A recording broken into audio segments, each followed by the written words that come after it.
The Amarr Empire is a rigidly stratified authoritarian imperial state ruled by the Amarr Emperor. It is both the oldest and the largest of the empires of New Eden. This vast theocratic society is supported by a broad foundation of slave labor, mostly drawn from people of Minmatar extraction, but also from several other nationalities subdued by the empire throughout its long history. Their home planet in the Amarr star system was named Athra in ancient times, but was renamed Amarr Prime during the expansion into space. As a culture, Amarr adheres to the basic tenet that what others call slavery is in fact only one step on an indentured person's spiritual path toward fully embracing the Amarr faith. Amarr citizens tend to be fervent and industrious individuals, deeply convinced from an early age of the moral superiority of their religion and the legacy of their favor in God's eyes, a phenomenon that makes them quick to take whatever action they deem necessary in order to bring the unenlightened into the fold. In its efforts to enforce this view, the Empire has for centuries engaged in a campaign known as the Reclaiming, a holy war against unbelievers. The unfortunate losers of this war have historically been enslaved by the Empire. Nominally, this slavery is designed to work off the sins of the non-Amarr until the day they will be free to enter Amarr society as enlightened followers. In practice, however, the holders, the general name given to the slave-owning gentry, usually pay mere lip service to this traditional duty, then go on to brutally work their slaves to death for profit. Holders are privileged elites who control hundreds of thousands of lives each, given more or less free rein to rule commoners however they see fit. Some are capricious tyrants, while others rule with temperance and justice. Due to their sweeping powers within their respective domains and the archaic bureaucracy they are entrenched in, the political interplay between holders is not so much a finely woven web as a tangle of thread, with rivalries, political marriages, and insidious double deals forming an impenetrable knot of interests and intrigues. The oldest of all civilizations in New Eden, the Amarr traced their origins back to settlers on the planet of Athra thousands of years ago. Led by a prophet known as Gynok I, they were driven from the continent of Asimia following the collapse of the Eve Gate, eventually settling on an island known as Amarr. There they languished for centuries, as warlords waged bloody conflicts on each other and the church struggled to keep the faith alive. From these warlords rose the legendary first emperor, Amashakura.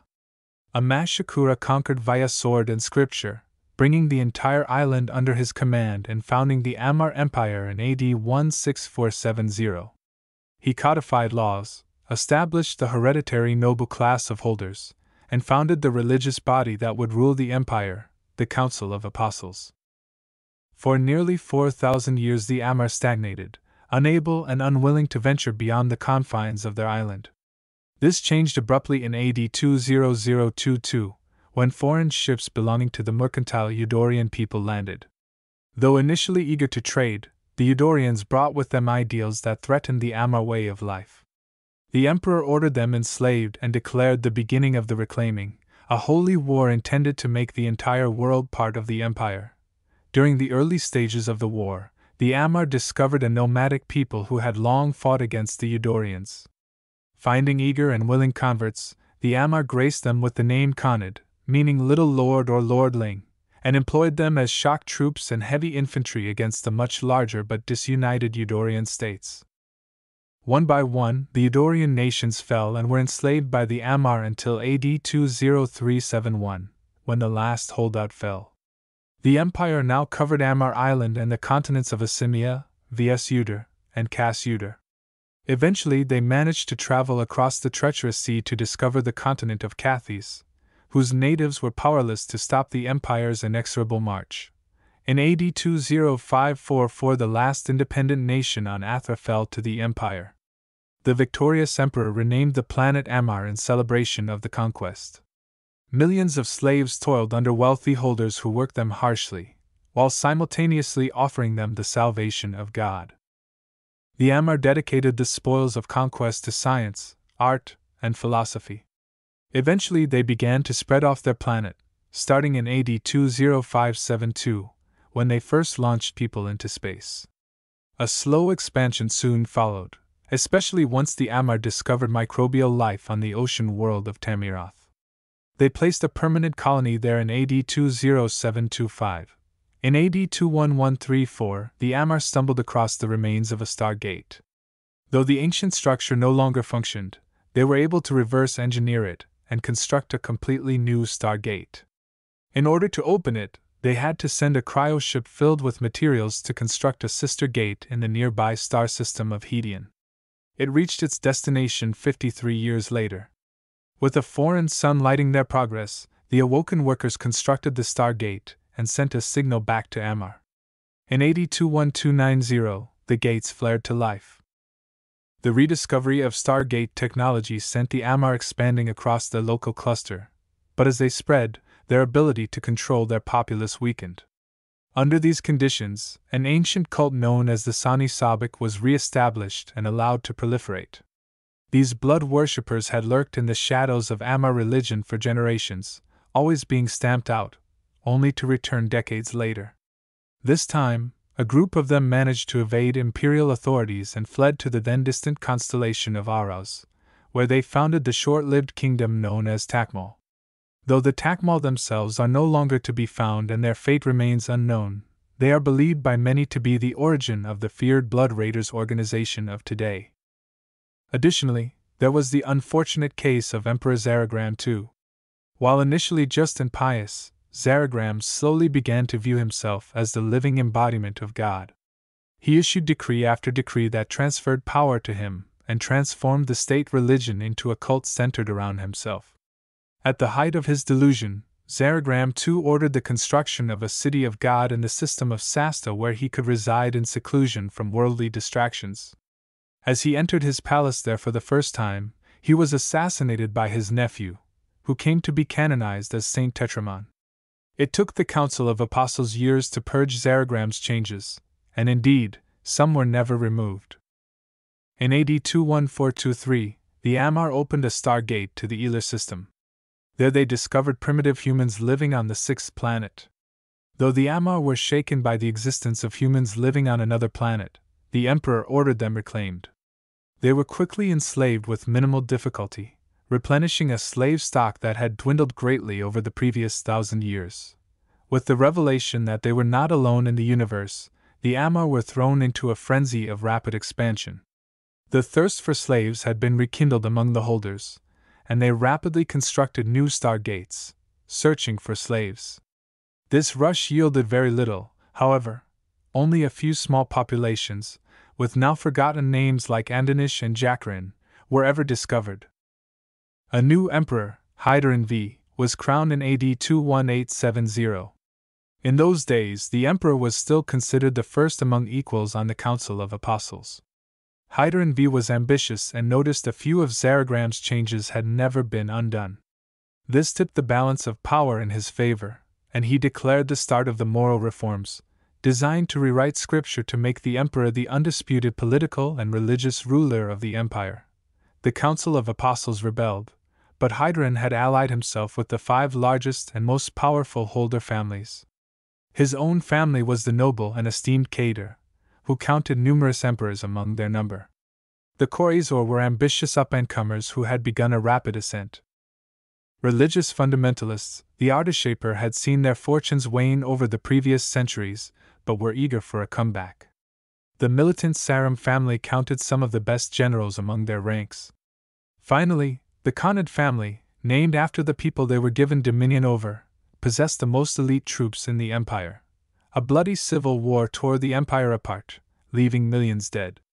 It raged for decades, finally ending in AD 21930, with Hydarin and his forces victorious. The 5 families who had allied with Hydarin became the heir families, from whom future emperors would be chosen. Together with the emperor, they would form the Privy Council to govern the empire, while the Theology Council would oversee the scriptures. Slave stocks were hit hard by the moral reforms and subsequent rebuilding effort. Fortunately for the empire, they discovered the Anaikuni in AD 22103. Living on a harsh, arid world, the Anaikuni viewed the Amarr as saviors almost as much as conquerors. A mere 250 years later, the Amarr detected the first signs of another spacefaring race, the Minmatar. They conducted a few probing raids on the outskirts of Minmatar space before determining that this new race of people was greatly inferior to them technologically. In AD 22480, Emperor Damius II ordered the full conquest of the Minmatar. While the Amarr navy brutally destroyed defenses and infrastructure, 6 slave ships touched down on the inhabited planets in the Minmatar home system. Pater. 3 whole planets were depopulated and 2 lost half their number, with only the home world, Mutar, managing to put up significant resistance. At the end of the so-called Day of Darkness, hundreds of millions of Minmatar had been enslaved. The Amarr continued their assault on the Minmatar, assisted by collaborators in the Nephantar tribe, who came to be known later as Amatar. By AD 22485, the Empire had fully conquered the Minmatar people. However, small bands managed to escape and form a resistance that would prove a constant thorn in the Empire's side. The Amarr developed the jump drive in AD 23058, allowing them to move large ships instantly from one system to the next without first constructing a stargate. The surge of expansion that followed quickly brought them into contact with additional space-faring nations. In AD 23180, they made first contact with the Galenti Federation, a nation of democratic liberals to whom the Amarr theocracy and entrenched slavery was anathema. However, both nations proved too large and powerful to attack the other, and they settled into an uneasy truce. Shortly after, they encountered the Kaldari state, who were locked into a bitter war with the Galenti. Finally, they encountered the Jove in AD 23191.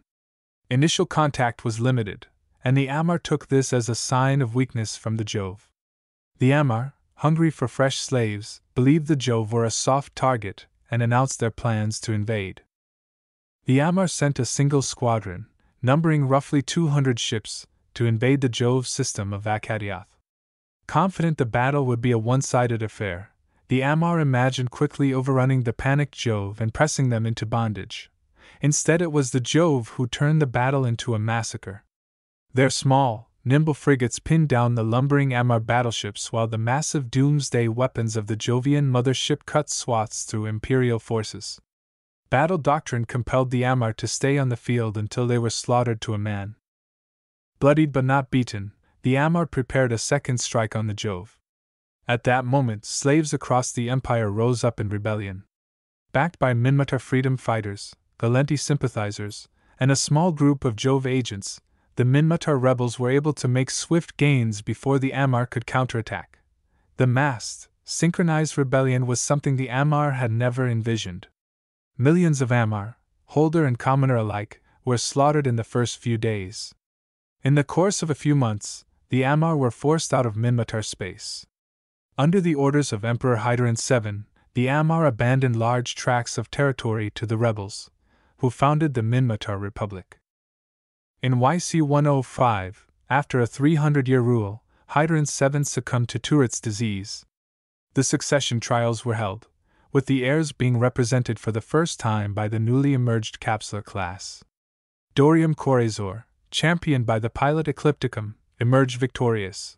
Dorium too caused waves within the Empire by interceding in arguments between the new heirs and taking a stance of appeasement toward the Minmatar Republic. However, in YC 107, the Blood Raiders, an offshoot of the Sani Sabak, began a reign of terror against the Empire under the direction of the deranged Omir Sarakusa. Dorium declared war on the Blood Raiders, and within a few short months, the Empire ousted them from the bleak lands. The victory was short-lived, however, as Dorium was assassinated by unknown assailants on July 4th of that year. The loss of 2 emperors within such a short period was nearly unprecedented in the Empire. The Sarum family had not yet even named a successor to the fiery Jamal Sarum. The other heirs, young and ambitious, were reluctant to begin the succession trials and put their own lives at risk. Instead, Court Chamberlain Dotruda Karsath assumed power. Unbeknownst to many, the once pious Karsath had grown twisted and cynical in his long years of service, giving himself fully to the corrupt Sani Sabak faith. As holders battled each other in capricious wars, Minmatar freedom fighters harassed the Empire's lawless borders, and heirs such as Arichio Corazor engaged in tyranny, Karsath watched with glee. The Starkmanir tribe had long been thought extinct following a genocide perpetrated by the Ardeshaper family, but in YC-110 a group was discovered alive on a remote slave colony. Karsuth secretly ordered their execution while publicly assuaging the Minmatar. Before his assassins could strike, a fleet of rogue Minmatar under the legendary elders invaded. Throwing the Empire into confusion, they struck multiple slave colonies by deploying Insorum, the antidote to a drug called Vitic which was used to keep slaves under control. The suddenly free slaves rose up in rebellion as the Amarr navy was repeatedly driven back.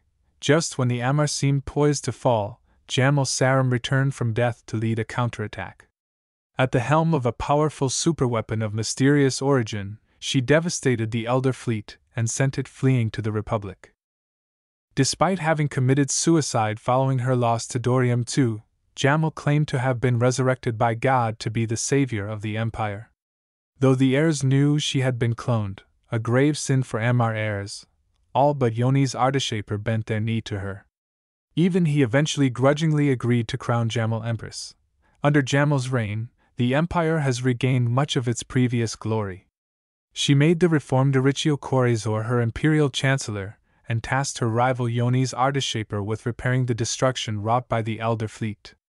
In a calculated move, she freed millions of Minmatar slaves with a single decree, sending a surge of religious converts into the Republic, where they began to sow dissent.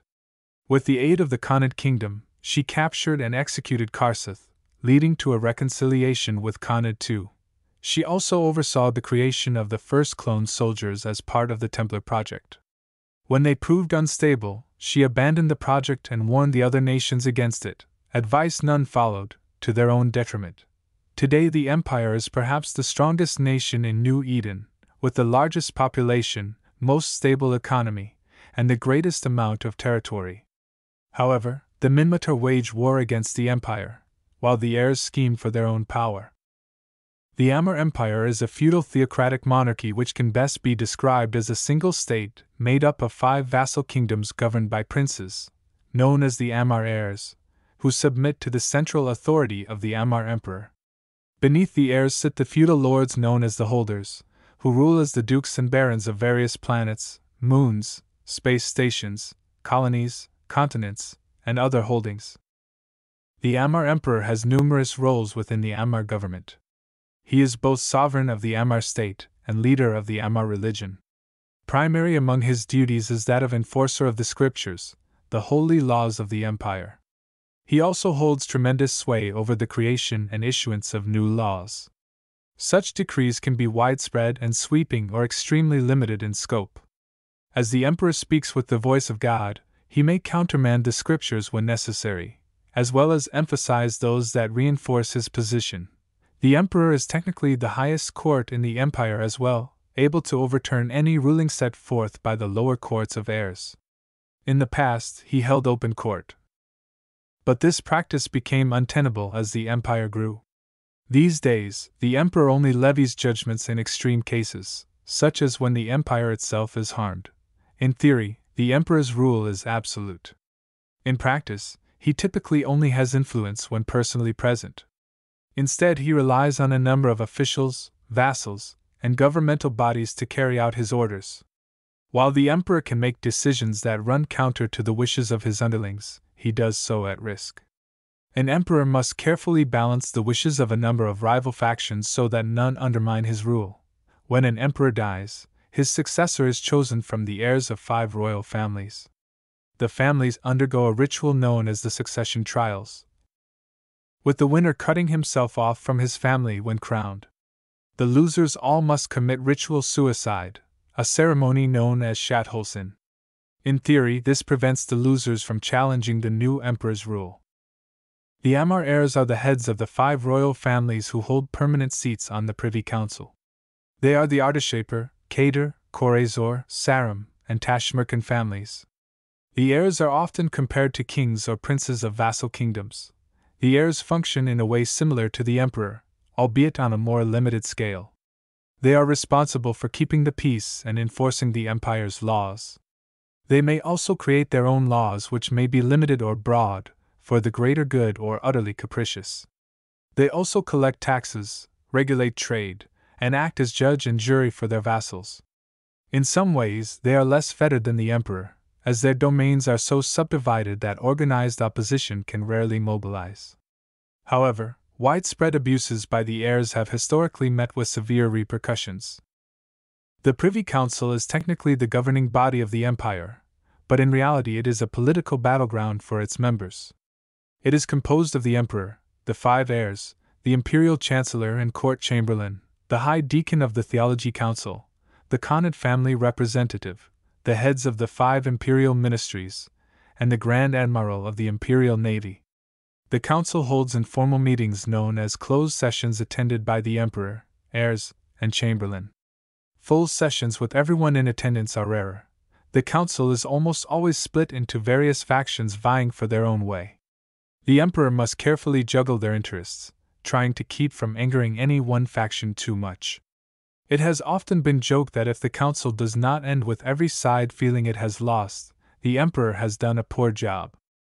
The holder class makes up the diverse, Byzantine hierarchy that sits below the heirs. Much as the heirs are lesser emperors, the holders are lesser heirs.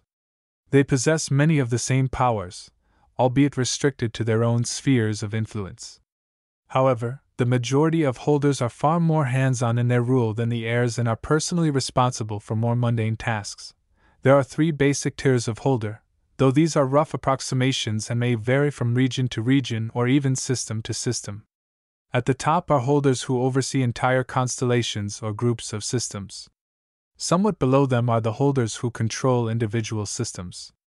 Last are planetary holders, who despite their name may only own a single continent, city, or even space station. Of course, not all domains are made equal. The holder of a rich, populous city may be better off than one who holds 3 desolate planets in the dead end of Aridia. The empire possesses 2 separate, empire-wide courts. They are typically referred to as imperial courts, and consist of the Theology Council and the Civic Court. The Theology Council is by far the more powerful and prestigious of the 2, as it deals with religious crimes, which hold a much wider scope in the empire than is often realized. The Civic Court deals solely with secular matters, limiting both its influence and power. In truth, the Civic Court tends to deal with commoners, misdemeanor crimes, and violations of local ordinances. The Theology Council deals with any crime that is proscribed by the Scriptures. This covers a wide range of potential crimes, everything from murder and heresy to theft and adultery. The Theology Council also acts as an appeals court for both the Civic Court and the courts of holders and the heirs. The 2 imperial offices are often referred to as the left and right hands of the emperor. The 2 offices are often conflated and tend to step on each other's toes in pursuit of power. When one is ascendant, the other is often weakened as a result. Currently, the post of imperial chancellor is the more powerful of the 2. Held by Heir Arichio Corazor, the office of the imperial chancellor administrates the vast bureaucracy of the empire by being the overseer of a majority of the imperial ministries. He additionally acts as the penultimate law enforcer in the empire, answering only to the emperor himself. The court chamberlain is the emperor's primary advisor and confidant. He speaks with the full authority of the emperor and, when the emperor is absent, is considered to be of equal importance.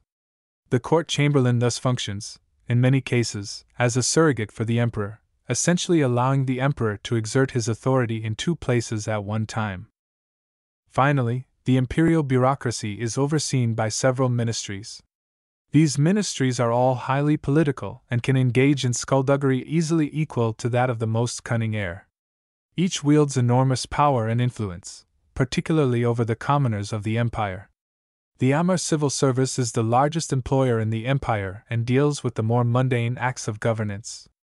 It is responsible for issuing permits, managing the imperial archives, maintaining public utilities, and overseeing the infrastructure of government. The Amarr Trade Registry oversees the finances of the empire. It monitors all commercial transactions within the empire, at least those made legally, and collects taxes for the emperor. With its hands in the economy of the empire, it is perhaps the most important of all ministries. The Ministry of Assessment has fallen on hard times recently, as exploration by the empire has slowed significantly. It continues to hold dominion over the empire's natural resources and parcels out contracts to various holders to exploit those resources. The Ministry of Internal Order is the primary intelligence and police force within the empire. It works alongside the Theology Council to root out heretics and keep the peace. It also spies on foreign nations, though it is regarded as less adept at this than the intelligence offices of the other empires. Finally, the Ministry of War oversees all branches of the empire's armed forces, including the cluster's largest navy, the Imperial Navy. While traditionally staffed by civilians, under the rule of Jamal I, the ministry has become far more militarized and now acts as a central command for the empire's military. Perhaps the most notable cultural characteristic of the Amarr, and certainly the one most often cited by their detractors, is their apparent unwillingness to be influenced by other cultures. As with most generalizations, this one is not entirely correct, yet not entirely wrong either. The empire's cultural output is tremendous, but as is the case with its population and several other aspects of its national makeup, the emphasis is more on quantity and uniformity than on thematic originality or stylistic invention. Amarr religion is exacting and dogmatic, placing a great deal of emphasis on the service of the individual to the greater good, almost without exception expressed as God or the empire. Its tenets are laid down in a set of books known collectively as the Scriptures. An almost unfathomably large collection of holy texts, the Scriptures are Amarr's attempt to set in stone everything pertinent to the great mechanisms of religion and empire. They are not only a fundamental social contract but also a repository for historical codes of behavior, technological breakthroughs, and formative myths, among many other things.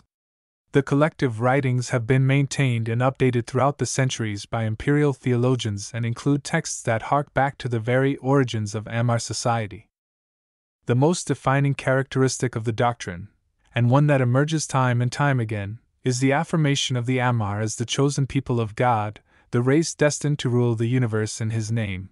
Long ago, the Scriptures say, a great disaster befell a corrupt and sinful mankind.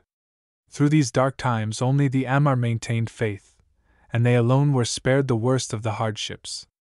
God then bade the Amarr go forth and conquer the world in His name, until all of creation was worshipping at His altar. This mission drives the Amarr in every respect. Those descended from the original inhabitants of Amarr Island, called true Amarr, are held aloft by the rest of Amarr society, viewed as sacred paragons of piety. Other bloodlines are forever tainted by the sins of their ancestors. No matter how pious, no matter how fervent and faithful, they shall never match the unstained purity of the true Amarr soul. Discrimination, while not always overt, is a fact of life in the empire and accepted as natural. The impure can always strive toward the true Amarr ideal, but they will forever fall short. Due no doubt to its ubiquity, religious iconography has represented a starting point in most of the Amarr's major artistic movements through the ages. Sculptures are by far the most common form of art, usually depicting scriptural figures varying in size and importance, from the most minor, children, slaves, to the grandest, saints, angels. Despite the natural variance in terms of styles and materials across inhabited Amarr worlds, art historians have nonetheless found the general similarity of designs and motifs among planetary cultures to be remarkable. In addition to sculpture, the Amarr cultural oeuvre is largely taken up with painting and theater. Their painting tends to utilize both traditional oil paints, as well as more modern light paints and hypertexturized materials, but again the modernity ends there.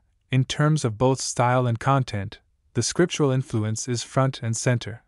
The general consensus among cultural scholars is that the empire's strong preference for strictly scriptural visual arts and its disinclination toward original literature are phenomena stemming directly from the top.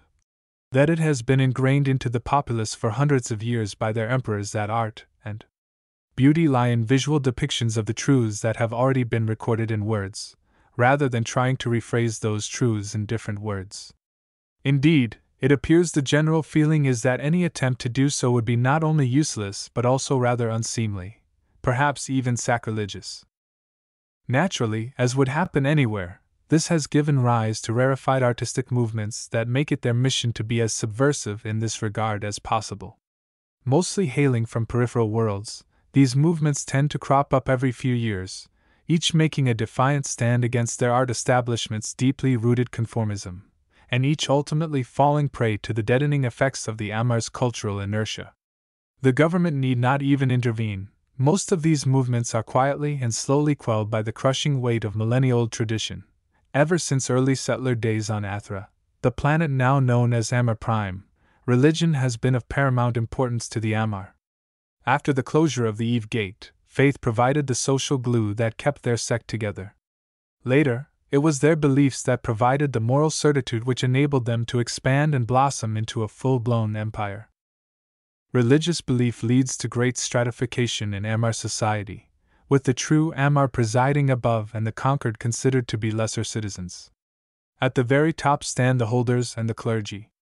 Below the nobles come the commoners, men and women who do not possess the divine right to rule but are still considered free in the eyes of the law. While free, however, they will rarely ascend past the rigidly defined ceiling of whatever caste they were born into. They must accept their place in the world and realize there is little opportunity for advancement. While the low-born occasionally manage to become wealthy merchants, or win esteem as war heroes, they must resign themselves to never being viewed with true respect or admiration by those born into privilege. Finally come the slaves. Slavery in the empire covers a broad range of professions. While many slaves are unskilled laborers in fields and mining colonies, a significant number are trained by their masters to fill roles that even commoners are rarely able to attain. The most intelligent and talented slaves receive higher educations and work as scientists, academics, accountants, and even military specialists. Others fill low-ranking clerical roles in both the civil service and the church. Regardless of occupation, however, one thing unites every slave: they are never allowed to forget that they are slaves, beholden to their master's whims, liable to be bought and sold at any time. A person's life in the empire is largely determined at birth. The child of a holder can expect to be given healthy food, receive the best education, and never want for anything. Aside from the children of highly exceptional individuals, commoners must make do with less in all aspects. Their food will be acceptable, their teachers decent but unspectacular, and they will know the need to ration and budget. Slave children can look forward to hard lives laboring for their masters, though the best and brightest might be selected to receive advanced education, or be taken from their parents to be indoctrinated as one of the slave soldiers known as chimeras. Regardless, everyone born in the empire has one thing in common: a constant reinforcement of religion.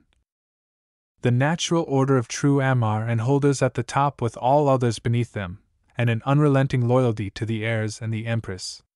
The church will be a constant presence in their lives, from the day they are born, with their names recorded in the book of records by a trained priest, to the day they die, when another priest closes their entries in that same book. Daily worship and devotion is expected of everyone. The rare few who do not comply are shunned as heretics and sinners. Even in this, the children of holders have an easier time of it. Their ancestors proved the piety of their blood. They need not spend as much time on their knees in prayer, rather, they are tasked much more with learning how to rule. Private tutors educate them in the ways of economics, rhetoric, diplomacy, and war. The favored heir of a holder is given the best. Less favored siblings may be expected to become priests, enlist in the navy, or take up a noble profession such as barrister, doctor, or slaver. Both young men and women may find themselves married off to other families to secure political alliances or produce claimants for titles, or even to seal business deals. Children of commoners usually follow in the footsteps of their parents. The eldest typically have the least freedom in this respect, as they are groomed to take over businesses or learn the family trade. Siblings may be recruited into the trade for larger businesses, but for those families with simple trades, they are free to explore their own path in the world. Commoners often take up the trades the nobles find distasteful, particularly anything that involves manual labor. Finally, slaves rarely get any education beyond a religious one. Only those who display great acumen at a young age and are singled out by their holders can hope to learn anything beyond the most basic knowledge necessary to do their jobs. Life as a slave child is hard and monotonous, yet it is rarely dangerous, as a child is a valuable commodity to a holder. In this respect, the children of slaves may find themselves taken from their parents at a young age, sold to another holder who has more use for future laborers than he does for money. True Amarr, pious but intractable, charismatic but haughty, the true Amarr are the dominant bloodline in the empire and are both hated and respected for it. Foreigners often consider the true Amarr to be little more than slaving zealots who use religion as an excuse to tread on the backs of the commoners and slaves for their own personal gain. While this is accurate in some cases, the true Amarr are deeply faithful and want nothing more than their fellow man to be safe and happy, under the glory of God and the Amarr Empire, of course. Many true Amarr view their own bloodline as spiritually superior to all others. This is backed up in the scriptures, which named the true Amarr as the chosen people of God, tasked with reclaiming the universe and bringing all people under one religion. This belief pervades nearly all aspects of a true Amarr's life, often leading to problems with other bloodlines, particularly when dealing with non-Amarr. Khanid, the only bloodline to have been mostly spared the indignity of slavery, the Khanid have faithfully served beside the true Amarr since the early years of the reclaiming. Originally a nomadic people on the Amarr home world, they joined the early empire as shock troops and heavy infantry in the war with the Eudorians, winning themselves great acclaim and respect.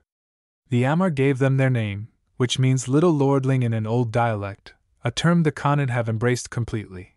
They are well known for their zealotry, so much that many other Amarr find them overbearing. However, the Khanid are deeply loyal and fierce in their defense of the faith. They have earned the respect of the true Amarr 1,000 times over and hold essentially equal status within the empire. Many Khanid have risen to the ranks of holder, something virtually no other non-true Amarr bloodline can claim, and are seen at every echelon of Amarr society, just as successful if not more so than their true Amarr counterparts. Anaikuni, one of the few slave races in the empire to have attained a widespread measure of freedom, the Anaikuni were originally native to the arid world of Mishi-4. When the Amarr conquered them, the Anaikuni willingly took to slavery, finding it not much worse than life on their uncomfortable home world. As a result, the Anaikuni are known for having escaped slavery faster than any of the other bloodlines, as the majority of Khanid were never enslaved. The Anaikuni occupy a middle ground in Amarr society. They only claim a few small families as holders, but they have a very large number of wealthy merchants and businessmen among them, giving them more influence than their size would suggest. Anaikuni businesses flourish in many areas of the empire, and several industries run on the backbone of Anaikuni ingenuity and acumen. However, many Anaikuni remain poor and live around the poverty line. Discrimination against Anaikuni is not harsh, but it is endemic, and often Anaikuni find getting ahead in the world is difficult compared to their true Amarr or Khanid counterparts.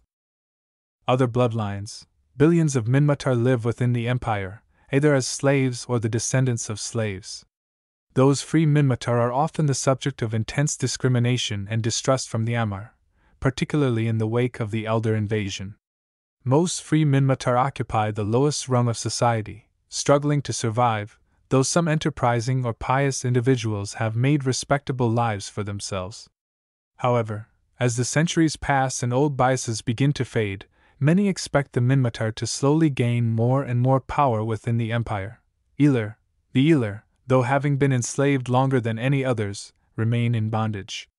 The empire has had them in shackles for so long that the Amarr almost view them as incapable of surviving if free. Much transformed from the soft natives the Amarr discovered thousands of years ago, the modern Elar are tough and fit. Very few of them are free, those that are tend to live lonely, uninspiring lives due to prejudices and lack of opportunity. Eudorians, the Eudorian culture is from the same planet, Amarr Prime, as the Khanid and true Amarr. The Eudorians arrived on Amarr Island in 20,022 AD, spurring the static Amarr society into rapid changes. Later, they were assimilated in the Athran reclaiming. They have long since been fully integrated into the empire, to the point where there is now a Eudorian royal house.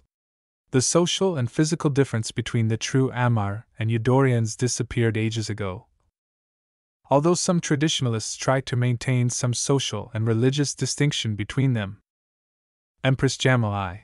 The Empress is loved by those close to her, feared and hated by her enemies, and revered by her subjects. Born into the militaristic Sarum family, Jamal was groomed from a young age to rise to the top of imperial society. Though confident she would succeed Hydarin VII, she lost the succession trials to Dorium Corazor and committed suicide as required by religious law. But when the empire was in a moment of darkness at the hands of the Elder Fleet, Jamal miraculously returned from death to lead the Amarr in a counterattack. Widely hailed as a living incarnation of divine rebirth, Jamal ascended the imperial throne as a heroine. The secrets of Jamal's rise to power are known by few. Her resurrection was not an act of God, but rather cloning, a grave sin for one born of royal flesh. Additionally, this cloning did not go as planned. Somewhere in the process, a foreign intelligence invaded her mind.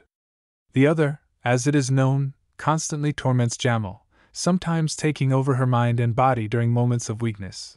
How much of Jamal's public persona has been usurped by the other may never be known by anyone but the Empress herself. And whether the other will lead the empire to ruin or greatness remains to be seen. Auricchio Corazor, the only son of the prior emperor, Dorium II, Auricchio Corazor was known in his earlier years as a capricious and sadistic tyrant. His father, blind to his flaws, named him his successor in the Corazor family, which nearly led the family to ruin.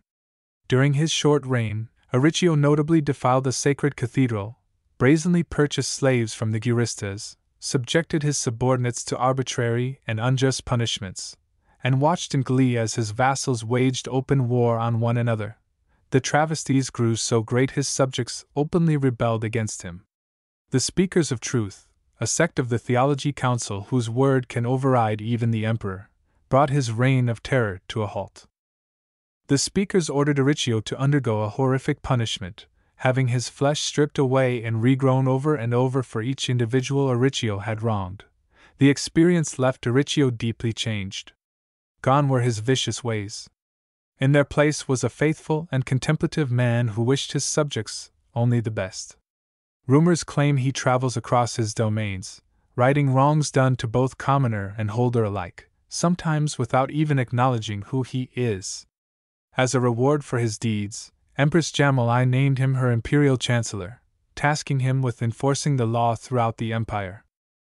Yonis Ardashaper, the royal heir of the Ardashaper family, Yonis stands in stark opposition to Empress Jamali. He is a deeply conservative and religious man who adheres strongly to the scriptures and believes the Empress to be a deviant sinner who has perverted the imperial throne and deserves nothing more than death. However, he is politically wise enough to know he could never topple the Empress on his own. Instead, he quietly gathers his power and influence and opposes the Empress whenever he can without harming the empire. Following the Elder invasion, Yonis poured money into a public works project, building schools, churches, and other infrastructure to better his domains. In order to curb his growing power, the Empress granted him dominion over the Ammatar Mandate, a vassal state of the empire populated by the descendants of those Minmatar who had collaborated with the Amarr. Many expected Yonis, well known for being a true Amarr supremacist, of oppressing and alienating his new subjects. Instead, he continued his public works program and rebuilt the decimated mandate into a bastion of culture and faith. More recently, Yonis has embarked on a series of speaking tours across the empire, preaching strict adherence to the scriptures for all bloodlines, be they Amarr or otherwise. His passionate yet nonviolent rhetoric has won him many admirers in the empire. Behind closed doors, however, he still schemes, waiting for the day when he can dethrone the Empress. Katiz Tashmerkan, the richest woman in the cluster, Katiz is the heir of the wealthy and influential Tashmerkan family. Though possessing Eudorian ancestry has put her at odds with many of the more conservative elements in the empire, she has risen above this to gain the favor of the Empress herself. Katiz rules over the most economically powerful region of the empire and has brokered trade agreements with both the Khanate Kingdom and the Kaldari state. Possessing a keen business acumen, Ketais broke away from her family at a young age and founded her own business from scratch as a lone miner, eventually parlaying that into an immense personal wealth. Since then, she has proven time and time again that she knows more about the imperial economy than anyone in New Eden. Drawing the respect and admiration of many of the more progressive holders and merchants in the empire, Ketais was instrumental in bringing the Khanid kingdom back into the imperial fold, for which the empress owes her greatly. As yet, however, Ketais has not shown much ambition beyond amassing her own wealth and influence. Uriam Kader, once considered one of the noblest minds in the empire, Uriam Kader has more recently fallen out of favor in imperial politics. As the heir to the Grand Kader family, which has counted more emperors in its number than any other house, Uriam was expected to continue that tradition of excellence. In the early days, it seemed as if he would. The charismatic and handsome heir was known as a poet and philosopher who embodied his ancestor Hydarin VI's ideals of peace and progress. However, he later made a series of missteps which brought him great misfortune. Most recently, he launched an unprovoked and unauthorized invasion of the Galenti Federation region of Solitude. Utilizing his personal family fleet, the invasion was crushed once the Federation Navy jumped an Erebus-class Titan onto the field. Enraged, Empress Jamal I stripped the Kader family of its personal fleet and allowed the Federation to launch a retaliatory strike to retrieve a traitor being harbored by Uriam. This folly also cost Uriam his closest ally, Yonis Ardashaper, who came to view the man as an idiot whose reputation exceeded his talents. Since then, Uriam has struggled to repair his tattered influence, but has found few willing to put their trust in him and risk the Empress's ire. Merimeth Sarim, the nephew of the Empress, Merimeth is the youngest and newest of all the heirs. Forced to sit in waiting for several years while Jamal planned her return, Merimeth has had few opportunities to prove himself. Despite this, he is known as an intelligent and calculating man with lofty ambitions and a willingness to do whatever it takes to get ahead. Merimeth was once an agent for the Ministry of Internal Order, giving him deep connections to the Amarr intelligence community. He has proven himself unafraid to use these connections to gain the upper hand against his rivals. He also takes after the Sarim family tradition of being aggressive, particularly with the other nations, often being a voice of encouragement for a full relaunch of the reclaiming against the Minmatar. However, Merimeth's youth and experience often work against him. The other heirs have been quick to ignore him, and even his own aunt, Empress Jamal I, shows him little favor. Those who understand Merimeth know he will not abide by such disrespect for long. The only question is when he will finally make his move. Thanks for watching this video on Starship News Network. We hope you found the content informative and entertaining. Don't forget to hit the subscribe button and turn on notifications so you never miss a video. Also, please take a moment to give this video a thumbs up and leave a comment below with your thoughts and suggestions. And if you're interested in more EVE Online lore and news, be sure to check out our other videos on the channel. Thanks again for tuning in, and we'll see you in the next video.